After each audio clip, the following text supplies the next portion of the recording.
गुरु गुरु छः छः दो पता है, 12 पता है जो गुरु पर चढ़ा हुआ है। गुरु गुरु रट तानी दीना दुपहरिया रे जान ये जान कहिया देव शिव गुरु दर्शनवा रे जान ये जान कहिया देव शिव गुरु दर्शनवा रे जान।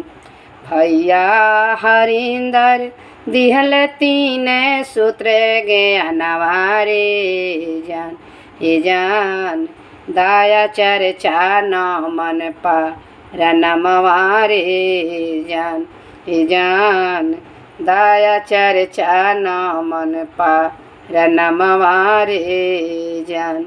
पहिला में दाया मंगिहा दूसरे में चर्चा रे जान ये जान तीसरे में न मन पा रनमवा रे जान।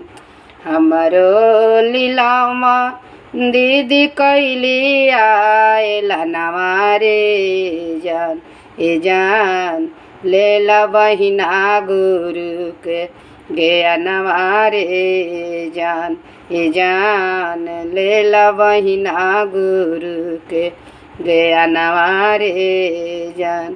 पहिले में दाया मंगिहा दूसरे में चर्चा रे जान ये जान तीसरे में न मन पा रनमवा रे जान ये जान तीसरे में न मन पा रनमवा रे जान।